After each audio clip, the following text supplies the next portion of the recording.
Hello मेरे प्यारे प्यारे फ्रेंड्स और बच्चा लोग, कैसे हैं आप सभी। आई होप अच्छे होंगे, मस्त होंगे और स्टडी कर रहे होंगे।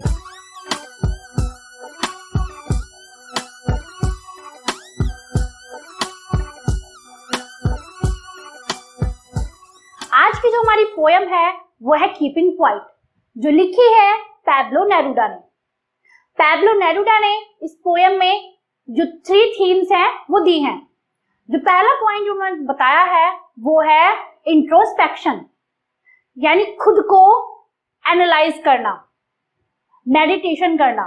जो सेकेंड इन्होंने पॉइंट दिया है वो है आपका रेट्रोस्पेक्शन, यानी पास्ट को एनालाइज करना। पास्ट में जो भी आपने एक्शन किए हैं उन पे थोड़ा ध्यान लगाना, वो सही है या नहीं है। जो इन्होंने थर्ड थीम चूज की है वो है हीलिंग। हीलिंग का मतलब होता है जब भी कोई चीज गलत हो रही होती है, या आप मान सकते हैं जब कोई डिजीज होती है तो उसको दोबारा से सही करना, उसको कहते हैं हीलिंग। तो चलो सबसे पहले हम देख लेते हैं इस पोयम में लाइन बाय लाइन एक्सप्लेनेशन क्या है। उसके बाद मैं आपको बताऊंगी इसमें जो आपका पोएटिकल डिवाइस है वो क्या यूज किया गया है। चलिए शुरू करते हैं लाइन बाय लाइन एक्सप्लेनेशन।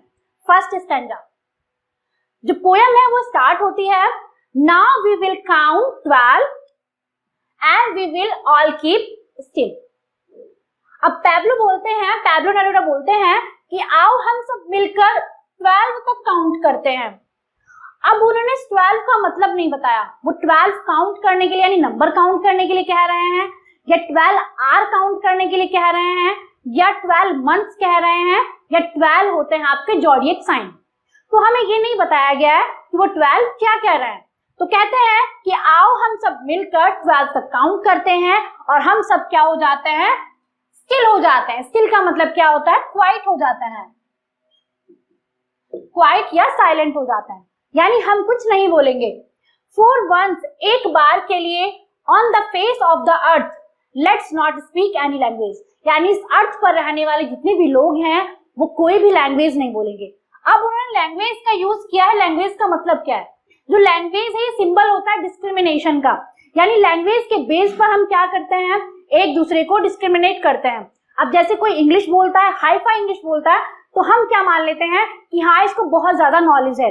तो ऐसे एक कास्ट सिस्टम आपकी चलती है, आपकी क्लासेस चलते हैं, हाई क्लास हो गया आपका, लोअर क्लास हो गया। तो उन्होंने बोला है कि कोई भी डिस्क्रिमिनेशन जो है उसको हम नहीं क्रिएट करते हैं, हम कोई भी लैंग्वेज नहीं बोलेंगे। जब हम कोई लैंग्वेज नहीं बोलेंगे तो हम सब कैसे हो जाएंगे, एक जैसे हो जाएंगे। लेट्स स्टॉप, आओ हम मिलकर स्टॉप कर देते हैं, रुक जाते हैं। फॉर 1 सेकेंड, 1 सेकेंड के लिए। एंड नॉट मूव, और मूव नहीं करते हैं, हिलाते नहीं है। किसको नहीं हिलाते हैं, आवर आर्म्स। अब आर्म जो है, उस आर्म से वो 2 मीनिंग कन्वे करना चाहते हैं। जो आपका वेरी फर्स्ट मीनिंग है वो है आपके हैंड, और सेकंड जो मीनिंग है वो है आपका वेपन्स, जो हम यूज करते हैं ना वेपन्स, जैसे आप कह सकते हो गन, मशीन्स, बहुत सारी चीजें जो हम वॉर में यूज करते हैं।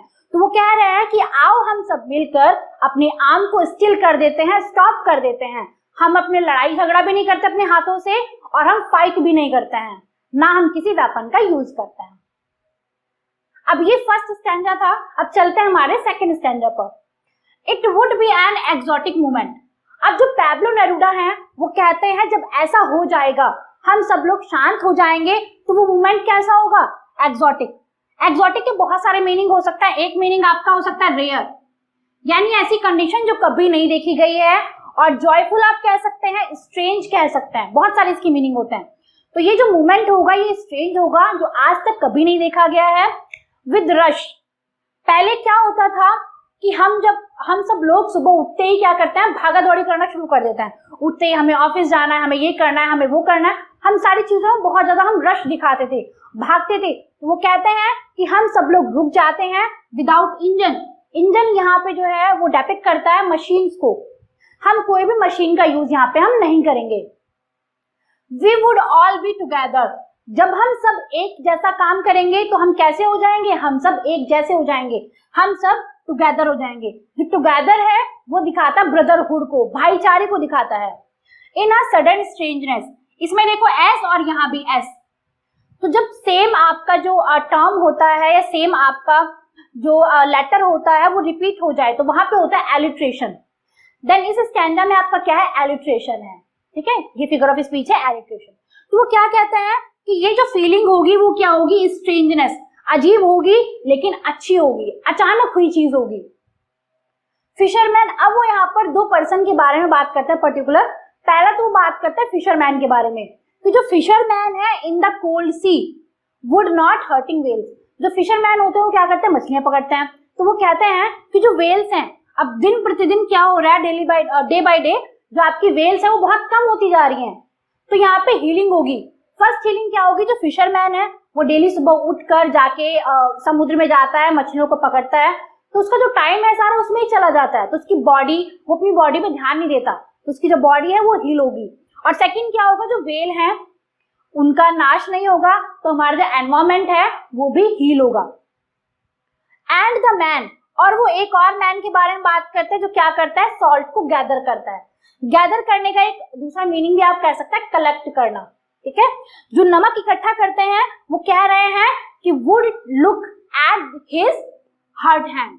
वो कह रहे हैं कि अब जो आपके नमक इकट्ठा करने वाले जो इंसान हैं वो क्या करेंगे, थोड़ा सा रुक जाएंगे, तो उनके हाथों में जो जख्म हो जाते हैं, जब नमक इकट्ठा करते हैं वो, तो उनके हाथ जो है बहुत खराब हो जाते हैं, तो अपने हाथों को क्या कर पाएंगे, वो सही कर पाएंगे, तो उनको भी हील करने का मौका मिलेगा। तो इन दो स्टैंजा में पोएट ने 3-4 वर्ड का यूज किया है जो एग्जामिनर ऐसे ही उठा के रख देगा। मान लो वो पूछता है कि 12 जो है वो क्या दिखा सकता है, तो मैं आपको फिर से बताती हूँ। 12 आपका नंबर दिखा सकता है, हो सकता है वो 12 काउंट के लिए नंबर कह रहा हो, या वो 12 मंथ को रिप्रेजेंट कर सकता है, 12 आर रिप्रेजेंट कर सकता है, और आपके जो जॉडियक साइन होता है ना वो भी 12 होता है। तो एग्जामिनर जो है वो पूछ सकता है कि 12 यहाँ पे क्या दिखा रहा है। सेकंड, वो एग्जामिनर पूछ सकता है आर्म का मीनिंग यहाँ पे क्या है। तो आर्म के दो मीनिंग है। वेरी फर्स्ट मीनिंग है आपकी जो हाथ है वो उसकी कह रहा है कि हमें कोई भी मूवमेंट नहीं करनी है, और सेकंड वो हो सकता है कह रहा हो कि हमें कोई भी वेपन का यूज नहीं करना, हथियार का यूज नहीं करना। जो सेकंड स्टैंडर्ड है वो पूछ सकता है एक्सोटिक का मीनिंग क्या होता है। एक्सोटिक का मतलब होता है सडन कह सकते हैं आप, रेयर कह सकते हैं, ऐसी चीज जो पहले कभी नहीं हुई है। थर्ड जो मीनिंग पूछ सकते हैं जो टुगेदर है वो क्या दिखा रहा है। टुगेदर दिखा रहा है ब्रदरहुड को, भाईचारे को दिखा रहा है, ह्यूमैनिटी को दिखा रहा है। अब यहाँ पे एलिट्रेशन है, मैंने आपको बता दे, मैं लिख देती हूँ, यहाँ पे आपका है एलिट्रेशन। अब यहाँ पे उसने कहा है हर्ट करना, तो हर्ट का दूसरा मीनिंग क्या हो सकता है, हम किसी को जब परेशान करते हैं, जैसे आप कह सकते हैं ट्रबलिंग, ट्रबल करना किसी को, ठीक है। शिकार करना भी कह सकते हैं प्रे। जो फिशरमैन है वो क्या करता है, प्रे करता है ना, शिकार, PREY।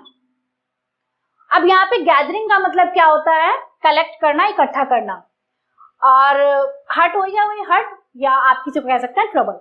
तो ये उन्होंने जो सेकंड है, दोनों स्टैंजाज में ये बातें मैंने बता दी आपको, उन्होंने क्या क्या कहा है, मैंने आपको इंपॉर्टेंट पॉइंट्स भी बता दिए।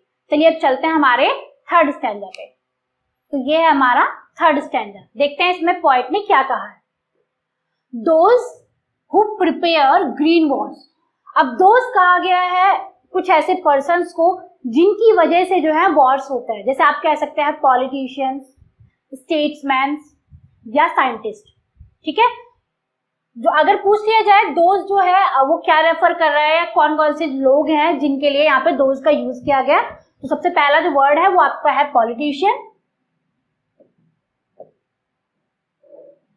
स्टेटमैन,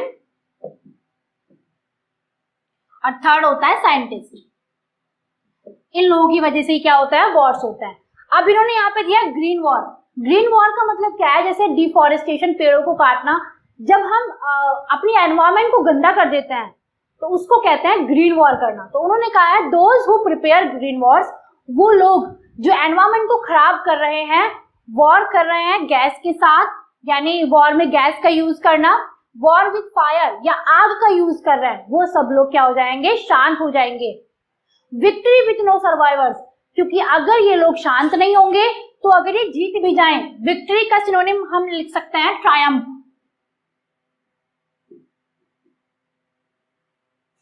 ट्रायम्फ का मतलब क्या होता है, विक्ट्री, ठीक है।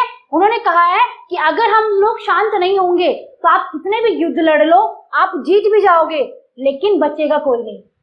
जब भी कभी बैटल होता है या वॉर होता है तो दो लोगों के बीच में या दो कंट्रीज के बीच में या दो ग्रुप्स के बीच में होता है। तो उनकी वजह से क्या होता है कि ऐसा तो नहीं होता कि हाँ एक पर्सन जो है वो जीत रहा है या एक गुट जीत रहा है तो दूसरे वाले को नुकसान नहीं हुआ, बराबर नुकसान होता है। ठीक है, जो बराबर है वो नुकसान होता है। तो ये कहते हैं कि एक दिन ऐसा आएगा, अगर हम इन अपने कामों पर ध्यान नहीं देंगे, जब हम रेट्रोस्पेक्शन नहीं करेंगे, तो एक दिन ऐसा आएगा कि जीत तो कोई जाएगा लेकिन बचेगा कोई नहीं। अब हम जब जीत जाता है तो सेलिब्रेट करने के लिए भी तो कोई ना कोई होना चाहिए। तो वो कहते हैं हमें ये सब रोक देना चाहिए। और क्या करना चाहिए? Put on. पुट ऑन का मतलब होता है वियर करना, पहनना। और हमें क्या करना चाहिए और हम क्या करेंगे? हम पहनेंगे क्लीन क्लोथ्स। अब ये क्लीन है यहाँ पर, अब क्लीन क्लोथ्स का पहला तो मीनिंग ये हो सकता है कि हमसे कह रहे हैं कि जो सिपाही होते हैं, जो लड़ाई करते हैं, उनके जो कपड़े हैं उन पर ब्लड लग जाता है, तो वो क्या करें? उन कपड़ों को उतार दें और नए कपड़े साफ पहन लें। और सेकंड इसका मीनिंग ये हो सकता है, वो ये कहना चाहते हैं यहाँ पर कि हम क्या करें? न्यू बिगिनिंग करें। अपने पुराने आइडियाज को, डर्टी क्लोथ्स का मतलब यहाँ पे हो सकता है अपने पुराने आइडियाज को हम फेंक दें, जो हमने डिस्क्रिमिनेशन फैला रखा हर जगह, उसको हम हटा के हम क्या करें? न्यू बिगिनिंग करें, न्यू थॉट्स डेवलप करें। ठीक है, तो क्लीन क्लोथ्स यहाँ पर हमें दिखा रहा है न्यू बिगिनिंग, न्यू क्लोथ्स और आपके न्यू थॉट्स। ठीक है, एंड वॉक, आओ हम सब क्या करें? चलें about with their brothers in the shade. अब यहाँ पे जो ब्रदर है, फिर से उन्होंने ह्यूमैनिटी और ब्रदरहुड की बात की है कि हम सब क्या करें? वॉर को छोड़ दें और हम सब एक दूसरे से बातें करें, भाईचारा बढ़ाएं, ब्रदरहुड बढ़ाएं। डूइंग नथिंग, और कुछ पल के लिए कुछ ना करें, एकदम शांत बैठ जाए, मेडिटेशन करें, इंट्रोस्पेक्शन करें, रेट्रोस्पेक्शन करें। जब हम ये दोनों चीजें करते हैं तो जो भी हमें नुकसान हुआ है उसमें क्या होता है? हीलिंग होती है। What I want should not be confused. अब यहाँ पे वो कहते हैं, यहाँ पे पॉइंट को लगता है कि जो हमारे व्यूअर्स हैं या जो हमारे लिसनर्स हैं, हो सकता है वो कंफ्यूज हो गए हो, तो उस कंफ्यूजन को तुरंत दूर कर देते और कहते हैं कि what I want should not be confused. मैं चाहता हूं कि आप लोग कंफ्यूज ना हो, मैं चाहता हूं आप लोग कंफ्यूज ना हो विद टोटल इनएक्टिविटी, कि आप लोगों को लग रहा हो मैं कह रहा हूं कि टोटल इनएक्टिविटी हो जाए। अब टोटल इनएक्टिविटी का मतलब क्या है? अब टोटल इनएक्टिविटी अगर किसी भी बॉडी में बिल्कुल भी वो बॉडी पैसिव हो चुकी है, उसमें एक्टिविटी है ही नहीं, तो कैसी हो जाती है बॉडी? डेथ। तो पॉइंट कहते हैं कि आप मुझे मिसअंडरस्टैंड मत कर लेना कि मैं कह रहा हूं कि आप डेड बॉडी की तरह हो जाओ, कि आप कुछ भी ना करो। उन्होंने कहा है कि आप इंट्रोस्पेक्शन करो, रेट्रोस्पेक्शन करो और माइंडफुलनेस को अपनाओ, यानी प्रेजेंट की लाइफ में जियो। थोड़े कदम अपने पीछे लो, फिर आगे की तरफ चलो। तो उन्होंने कहा है कि मेरी बातों को, मेरी क्वाइटनेस को, मैं कह रहा हूं ना कि आप स्टिल हो जाओ, इससे आप ये मत समझ लेना कि मैं कह रहा हूं टोटल इनएक्टिव हो जाओ। ठीक है, तो अपनी बात को एकदम क्लियर भी कर देते हैं वो साथ के साथ। लाइफ इज व्हाट, वो कहता है जो जीवन है वो क्या है? I want no truck with death, मैं ये नहीं चाहता कि आप जो है डेथ की तरह उसको मान लो, यानी कि हम कुछ करें ही ना। ठीक है, अब हम चलते हैं हमारे फोर्थ स्टैंजा पर। फोर्थ स्टैंजा में देखो पॉइंट क्या कहता है, if we were no single minded. अब यहाँ पे जो सिंगल माइंडेड है, सिंगल माइंडेड का मतलब होता है हम सब जो लोग हैं वो क्या है? सेल्फिश हैं। ठीक है, तो सिंगल माइंडेड का मतलब होता है सेल्फिश होना। वो कहता है कि अगर हम सब लोग सिंगल माइंडेड ना हो, हम सेल्फिश ना हो about keeping our life moving, कि हमारा जो जीवन है वो बहुत अच्छे से चले, एंड फॉर वंस, और एक बार के लिए, could perhaps a huge silence, हर तरफ हम क्या कर दें? ह्यूज, ह्यूज का मतलब टोटल, हर तरफ हम क्या कर दें? Total silence, might interrupt this sadness of never understanding ourselves. और ये कहते हैं ये बचा लेगा, जब हम टोटल साइलेंस करेंगे हर तरफ, तो हमारे जो मन के अंदर इतनी उथल पुथल है, असल में होता क्या है कि जब हम लाइफ में अपने कुछ करना चाहते हैं, आप 12th कर रहे हैं, 12th के बाद आपको जो भी करना है वो आपके माइंड में पहले से होता है कि हाँ, सभी के होता है कि हाँ 12th हमने कर ली है, हमें अभी जॉब करनी है, पैसे कमाना है, पैसा पैसा पैसा, तो लाइफ टाइम हमें पैसा कमाना होता है। तो उस चक्कर में कुछ लोग जो होते हैं वो क्या हो जाते हैं, उनके माइंड में बहुत ज्यादा प्रेशर हो जाता है, वो डिप्रेशन में चले जाते हैं। तो वो कहते हैं कि जब हम हमारी लाइफ में इतना रश होगा, हम इतने ज्यादा परेशान होंगे, सिंगल माइंडेड होंगे, तो हम उससे बचे। हम क्या करें? एक बार के लिए सभी लोग साइलेंस हो जाएं और फिर हम देखें कि हमारा मन क्या कह रहा है। थोड़ी देर के लिए अपने मन की सुनने की कोशिश करें, फिर जो हम अपने आप को गलत समझते हैं ना, तो उससे हम बच जाएंगे। ठीक है। And of threatening ourselves with the death. और धीरे धीरे जब ऐसे कुछ पर्सन होते हैं डिप्रेशन में, आपने देखा होगा, बहुत सारे एग्जांपल अभी देखे भी होंगे आपने लाइफ में, जो डिप्रेशन की वजह से वो क्या कर लेते हैं, सुसाइड कर लेते हैं। तो उनके साथ ऐसा ही होता है, लाइफ टाइम वो रश करते रहते हैं और हमें ये कमाना है, हमें इतने पैसे करने हैं, यहाँ से वो करना है, तो बहुत ज्यादा उनकी लाइफ में साइलेंस की कमी होती है। तो पॉइंट ये कहते हैं कि अपनी लाइफ को डिस्ट्रॉय करने से बचाओ, पहले ही थोड़ा सा साइलेंस दे दो अपने आप को। ठीक है। अब फिफ्थ स्टैंडर्ड में वो क्या कहता है, परहैप्स द अर्थ। और अगर आपको लगता है कि आप ये साइलेंस, कामनेस नहीं सीख सकते, तो बेस्ट एग्जांपल हमारे सामने क्या है, अर्थ। अर्थ हमारी जो होती है वो बहुत ज्यादा काम, बहुत ज्यादा पेशेंट होती है। कैसे? अब यहाँ पे वो कहना चाहते हैं कि जैसे हमारी जो अर्थ है उसमें एक टाइम ऐसा आता है कि हर जगह पतझड़, हर एक पत्ता पेड़ का टूट जाता है, हर तरफ उदासी सी लगती है। लेकिन अर्थ जो है वो एकदम पेशेंट रहती है। थोड़े टाइम बाद क्या होता है, स्प्रिंग सीजन आ जाता है और हर तरफ खुशबूदार आपके फ्लावर होंगे, हर जगह बहुत सारे फ्रूट होंगे, न्यू लीव्स होंगी, नया जीवन आ जाता है। तो हमारी जो अर्थ है वो पेशेंट होती है। तो हमें भी अपनी लाइफ में क्या है, थोड़े टाइम के लिए पेशेंट कामनेस को अपनाना चाहिए ताकि न्यू बिगिनिंग हो सके। ठीक है। कैन टीचर्स, हमें ये सब किससे सीखना चाहिए, हमें अर्थ सिखाती है। As When everything seems dead, कि जब हमें ऐसा लगे कि सब कुछ खत्म होने वाला है, जब हमें लगे कि सब कुछ खत्म होने वाला है, हो सकता है उसके बाद कुछ शुरुआत हो जाए। ठीक है। And later proves to be alive. जैसे मैंने आपको एग्जांपल बता दिया है कि ये हमारी आप दूसरा एग्जांपल ले सकते हैं, जैसे सीड होता है, जब हम सीड डाल देते हैं, सो कर देते हैं, तो कुछ टाइम तो उसमें कोई हरकत नहीं होती, लेकिन कुछ टाइम बाद उसमें जो है स्प्रॉट्स होते हैं। ठीक है। उसके बाद जो है प्लांट वो निकलता है। तो अब लास्ट में वो कहते हैं कि नाउ आई विल काउंट। अब हम क्या करेंगे, मैं काउंट करूंगा अप टू 12, 12 तक, 12 तक काउंट करूंगा। एंड यू कीप क्वाइट, और तुमको अब शांत रहना है। एंड आई विल गो, और मैं चला जाऊंगा। वो इस बात को इसलिए कहते हैं क्योंकि उनको लगता है कि जो मैसेज मुझे आप तक कन्वे करना था, मैंने आपको कन्वे कर दिया है, और मुझे लगता है कि मेरी जो बात है वो रीडर समझ चुके हैं। तभी वो कहते हैं कि अब मैं जा रहा हूं, क्योंकि मैंने अपनी बात आपको बहुत अच्छे से समझा दी है। तो ये थी हमारी पोयम जो लिखी थी पैब्लो नेरूडा ने। इस पोयम में उन्होंने बहुत अच्छे अच्छे वर्ड्स का यूज किया, बहुत अच्छे एग्जाम्पल्स का यूज किया है। तो इसमें हम देख लेते हैं तीनों में कौन कौन से जो मेन वर्ड हैं जो एग्जामिनर ऐसे ही उठा के दे सकता है। जैसे सबसे पहले वो पूछ सकता है दोज, तो मैंने आपको बता दिया, पॉलिटिशियन, स्टेट्समैन हो सकता है, साइंटिस्ट। फिर वो पूछ सकता है जो ग्रीन वॉर है उसका मतलब क्या है, टू डिस्ट्रॉय, कोई भी ऐसा एक्ट जो हम डिस्ट्रॉय करते हैं अपनी एनवायरमेंट को, उसको आप ग्रीन वॉर्स कह सकते हैं। उसके बाद पूछ सकता है विक्ट्री का सिनोनिम क्या होता है, ट्रायम्फ होता है इसका विक्ट्री का सिनोनिम। सर्वाइवर्स कौन होते हैं, सर्वाइवर्स होते हैं जो बच जाते हैं, जैसे आप कह सकते हैं ओवरकमर्स। ठीक है। यानी लड़ाई लड़ी उन्होंने और लाइफ में अपने जीत गए। पुट ऑन का मतलब तो वियर करना, पहनना, ये एक फ्रेज होता है। क्लीन क्लोथ्स यहाँ पे क्या दिखाता है, क्लीन क्लोथ्स आपकी न्यू बिगिनिंग दिखाता है और क्लीन क्लोथ्स दिखाता है। और थर्ड आपका होता है न्यू थॉट्स। जो ब्रदर है वो ह्यूमैनिटी और ब्रदरहुड। उसके बाद आपका है इनएक्टिविटी का मतलब क्या है, मोशनलेस हो जाना। सिंगल माइंडेड का मतलब क्या होता है, सेल्फिश। ह्यूज का मतलब क्या होता है, ऑल। और उसके बाद आपका है इसमें कि जो अर्थ है, अर्थ हमें कैसे सिखाती है। तो आप दोनों एग्जांपल लिख सकते हैं, एक तो बीज वाला जो सीड वाला, और दूसरा आपका पूछा जा सकता है या आप लिख सकते हैं उसमें आंसर राइटिंग में ऑटम के बाद आपका स्प्रिंग का आना, न्यू लाइफ कैसे आ जाती है। एक पल को हमें लगता है कि हमारी लाइफ जो है डिस्ट्रॉय हो गई है, लेकिन हमें थोड़े टाइम के लिए अपने एक्शन को देखना होता है। उसके बाद हम कुछ ऐसा कर जाते हैं जो हमें ऐसा लगता है कि हाँ एक नई शुरुआत है। ठीक है।